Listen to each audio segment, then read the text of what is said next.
weakness, desire, sacrifice, manipulation. These are all things to kind of sum up kind of Clayman's overall story on what has been driving him for a while. So it comes to find out that this episode finally put it all together, and a lot of you may have already known, depending if you're a light novel reader, manga reader, and such, but for me, who's the anime only, this episode really kind of put a lot of it together as far as Clayman's background. So originally, Clayman, or at least the way it was presented, Clayman was originally part of the Harlequin Alliance, which means that he was allied with Laplace, Tyr, the Foot Girl, whatever, right? So he was allied with this Harlequin Alliance, right? And as he was kind of allied with them, one of the things that he desired was more power. And the reason being is because he was the weakest out of the group of four. You know, he was behind Big Clown Boy, he was behind the girl, he was behind Laplace, right? So he had this really strong desire for more power. Well, on his adventure, or on his mission to go and acquire more power to try and be on the same playing field as the people that he's allied with, he was able to become a Demon Lord by Laplace. Well, after he became a Demon Lord, kind of got up to snuff with some of them, he was then approached by our dude Yuki, right? And Yuki's the weird manga dude who, had originally helped 𝐒𝐮𝐩𝐸, who had, helped the kids, who Rimuru had gave him a collection of manga. And little did we know that Yuki was kind of like this, the top of the hill, right? As he is in partnership with one of the Demon Lords that has been resurrected. And Yuki's kind of pulling the strings to try and take over this world. That's where his ambitions lie as far as him being isekai into this world. He wants to take it over. He wants to kind of rule this world. And he has a lot of unlimited power that we haven't just been witness to yet. So Yuki goes and takes advantage of all these different emotions that Clayman has, and he strikes a deal with the Harlequin Alliance to kind of push forward his ambition. And, to do so, he kind of, makes a deal with Clayman to resurrect the lord that he had previously served. Well, obviously, all of that, becomes factual. And, Clayman loses his way a little bit, you know what I mean? He goes in and he gets lost in this search for more power.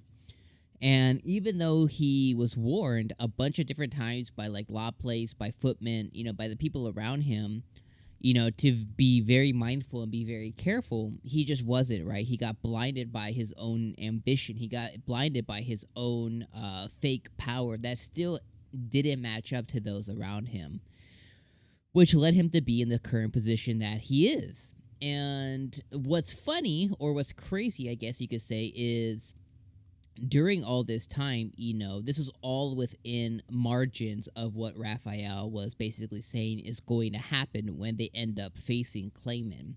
And ultimately, at the end of the episode, Clayman is able to be awakened, right? He's saying that the heavens didn't, they didn't leave him. They were able to still find some value in him. He's able to awaken, but even his awakening is still within the margins of what Raphael had originally predicted would happen.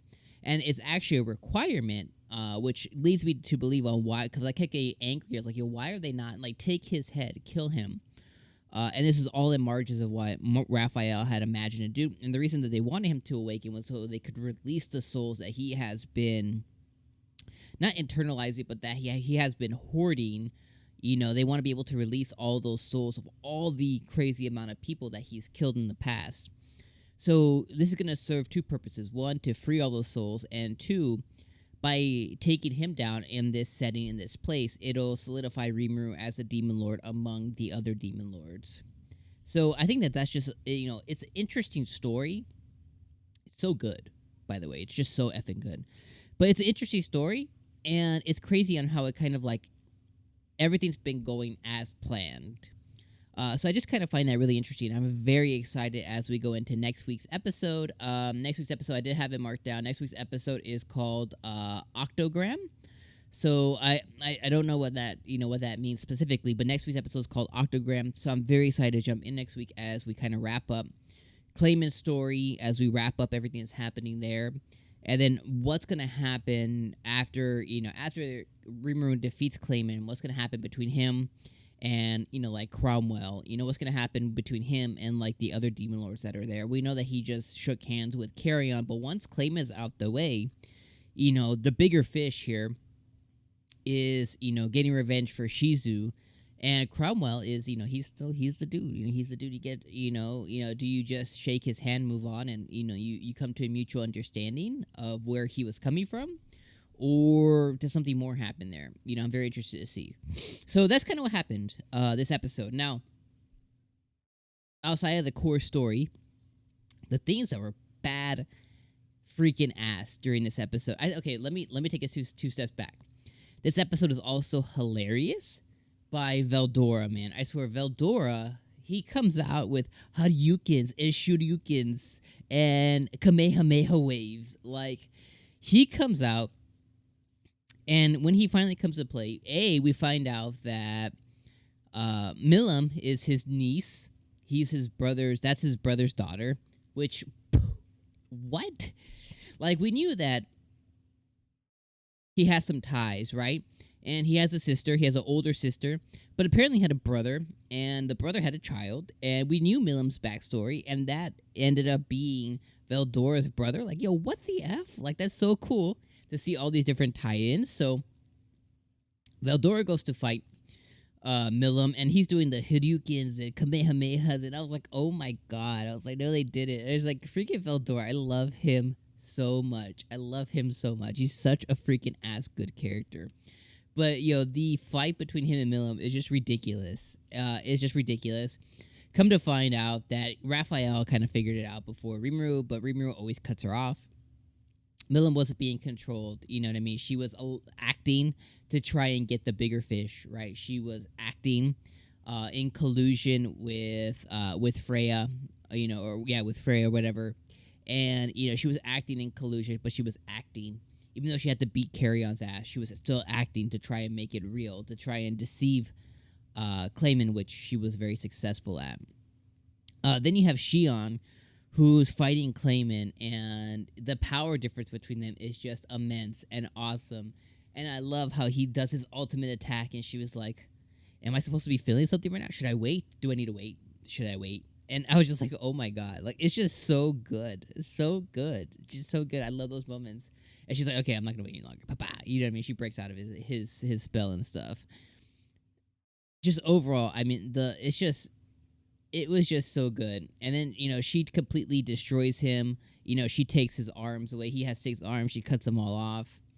Rimuru saves the little fox girl. He puts her in Ranga's care. Ranga dips out. You know what I mean? She was being controlled by Clayman. So there's another ally. Beretta went in and she decimated one of the fingers of Clayman, and she put him out on display like she was about to sell off parts. She makes a deal with Rimuru to basically move her and Ramaris into into Tempest. So we know Beretta and Ramaris are going to move into Tempest as well. So he's building this alliance, this crazy alliance. But I mean, episode was so effing good, guys. It was just so good. I talked about it during our reaction, but this might go down as one of my favorite animes this year. And it's always just hard because it was already in that short list of favorite animes. And when it comes to a season 2 and stuff like that, it's always hard to kind of put it on your top list for the year. But ultimately, the enjoyment level I've been having on this is through the roof. So let me know what you guys think about this week's episode, guys. Let me know what you think about Mr. Kamehameha Wave. Let me know what you think about Milim's deception. Let me know what you think about Clayman's story. And did you find it as interesting as I did? And just let me know what you think about the episode overall. But I appreciate you guys being here for another review. I appreciate you guys being here another week. We'll see you guys next week for That Time I Was Reincarnated as a Slime, the continuation. Again, the episode Ovulation? Octogram. Ugh. Ovulation is something you wait for when you want to have a baby. All right, guys. We'll see you guys next week for the next episode. Peace out, friends.